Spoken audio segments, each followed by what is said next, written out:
Foot.fr, fournisseur officiel de football. Salut tout le monde et bienvenue dans ce nouveau JT Foot Mercato. Endrick vit des moments difficiles depuis son arrivée au Real Madrid. S'il a eu quelques fulgurances en sortie de banc, il n'est clairement pas dans les premiers choix de Carlo Ancelotti. C'est aussi difficile en dehors des terrains pour le Brésilien qui a appris une terrible nouvelle en cette période de fête. Un homme de 38 ans a en effet été abattu le matin de Noël et cet individu faisait partie des proches du joueur du Real Madrid. Mauricio Núñez Gonçalves était le beau-frère de la sœur d'Endrick, Lavagna Sudré. Il se trouvait dans un bar local au moment du meurtre lorsqu'un homme de 24 ans s'est approché de lui. Le criminel a sorti une arme et a tiré le premier coup de feu. La victime a tenté de s'enfuir mais a été rattrapé par l'homme avant de décéder de plusieurs blessures par balle à la tête. On part en Angleterre avec le Boxing Day qui nous a offert de belles affiches. Liverpool est en tête de la première ligue et prend provisoirement 7 points d'avance sur Chelsea grâce à sa victoire 3-1 sur Leicester. Virgil van Dijk, Trent Alexander-Arnold et Mohamed Salah ont brillé dans ce match. L'occasion pour l'entraîneur des Reds, Arne Slot, de revenir sur la situation contractuelle de ces 3 joueurs. Nous ne parlons pas de contrat en public, c'est quelque chose qui concerne les joueurs et Richard Hughes, le directeur sportif de Liverpool. Ce n'est pas à moi de parler de ces situations en public, mais il est clair que Mo et Van Dijk ont fait un très bon match. Trent a bien joué dans l'ensemble, à une ou deux exceptions près, mais surtout en deuxième mi-temps, il a été très bon. C'est de cela que nous pouvons parler, pas des contrats. Pendant ce Boxing Day, on a aussi eu le droit à la frustration de Ruben Amorim. Depuis son arrivée à Manchester United, le Portugais fait face à une situation délicate. Avec un bilan de 4 victoires, 1 nul et 5 défaites en 10 rencontres, son équipe peine à convaincre, occupant une inquiétante 14e place en Première Ligue. Lors du Boxing Day, les Red Devils ont encore chuté face à Wolverhampton, un match marqué par l'expulsion de Bruno Fernandes. Selon le Manchester Evening News, Amorim, décrit comme impitoyable avec ses joueurs, n'a pas caché sa frustration. Il a donné son sentiment en conférence de presse. In this moment we just have to survive and to win some time to work on the team. We already knew it. We start this I start this job and you start with the team the new idea without any time to train, with a lot of games, tough games, and we already knew it. So it's a long journey, like I said in the first day. We have to continue and we have to fight these bad moments, but because this is part of football. Le Real Madrid prépare déjà son mercato estival avec l'objectif de renforcer sa défense. Alors que Trent Alexander-Arnold est ciblé pour le poste de latéral droit, Dean Huijsen, 19 ans, est la priorité pour l'axe central selon AS. Révélé lors de son passage à la Juventus, le néerlandais, désormais titulaire à Bournemouth, est estimé à 18 millions d'euros mais pourrait coûter bien plus en raison de son contrat jusqu'en 2030. Huijsen, international espoir espagnol, avait déjà refusé Madrid en 2021, privilégiant l'apprentissage défensif en Italie. J'ai refusé le Real et le Barça, mais l'Italie est réputée pour ses défenses et j'y ai beaucoup appris, avait déclaré le jeune défenseur. Les merengues devront donc se montrer convaincants pour l'attirer.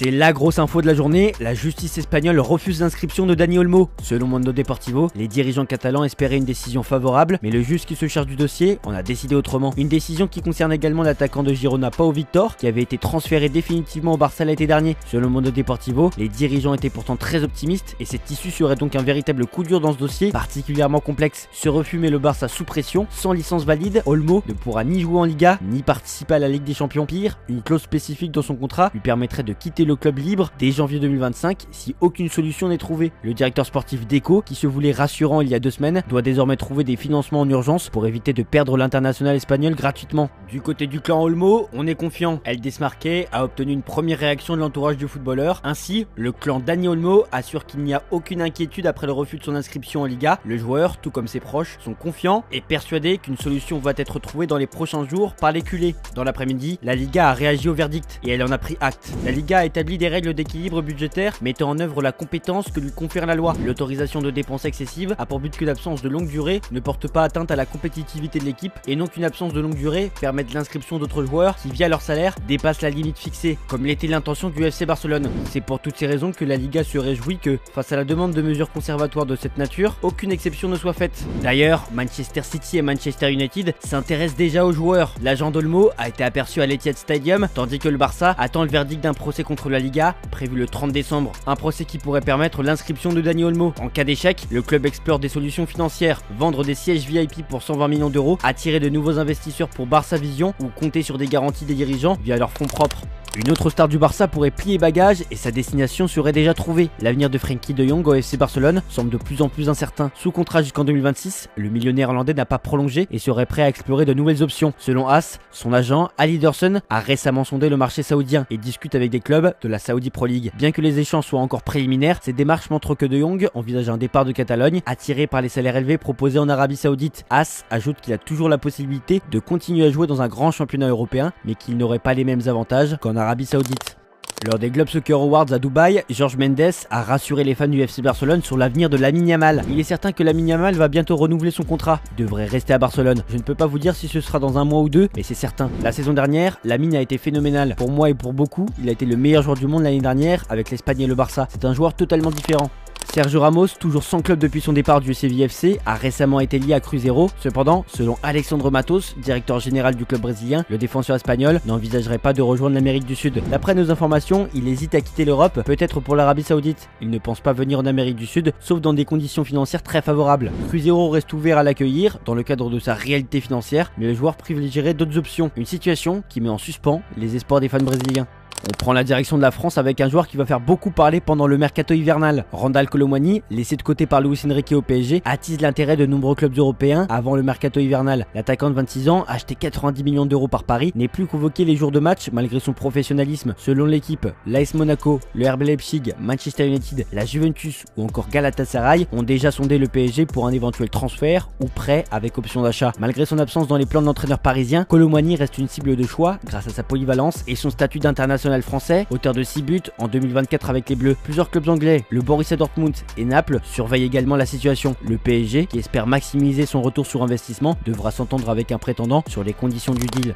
Milan Skriniar, insatisfait de son rôle de remplaçant au PSG sous Luis Enrique, envisage un départ cet hiver. Selon l'équipe, le défenseur slovaque de 29 ans, utilisé seulement 5 fois cette saison, a des contacts avec plusieurs clubs. La Juventus aurait déjà trouvé un accord avec le joueur, mais des discussions financières restent en cours avec Paris. Galatasaray a également manifesté son intérêt, proposant un prêt de 6 mois avec option d'achat. Cependant, aucun accord définitif n'a été encore conclu. De plus, des pistes en première ligue viennent enrichir les options pour Skriniar, ce qui offre une alternative séduisante pour relancer sa carrière. Le joueur espère finaliser son transfert avant la reprise des entraînements le 2 janvier. On boucle cette page d'actu en France avec une déclaration qui devrait faire plaisir aux supporters du PSG. Edinson Cavani a fait taire toutes les rumeurs. Le légendaire attaquant uruguayen de 37 ans a partagé son attachement au Paris Saint-Germain où il a évolué de 2013 à 2020, inscrivant 200 buts en 7 saisons. Dans un entretien pour SoFoot, il revient sur sa cohabitation avec Zlatan Ibrahimovic, un moment significatif de son passage au club. Pour rappel, Cavani était obligé d'évoluer sur un côté du terrain afin de laisser l'axe suédois, nourrissant des bruits de couloir à propos de leur rivalité. Le Matador a donc tenu à clarifier les choses. Je n'ai jamais pensé à prendre sa place. Je me concentrais sur ce que je devais faire comme ailier, mais beaucoup de mythes ont été créés autour de cette histoire. Dès que je suis arrivé, on a voulu nous opposer. On a des personnalités différentes, mais cet antagonisme n'existe pas. J'avais mon rôle dans l'équipe et Zlatan était un coéquipier que je respectais avec sa manière d'être à lui.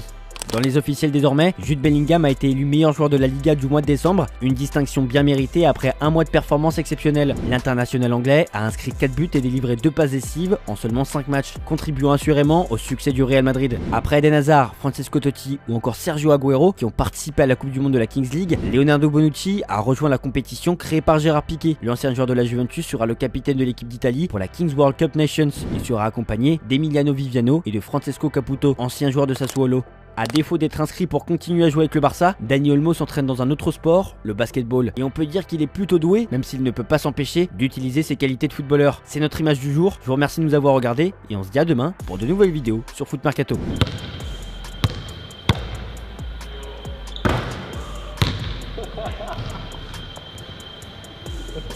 It was a good one.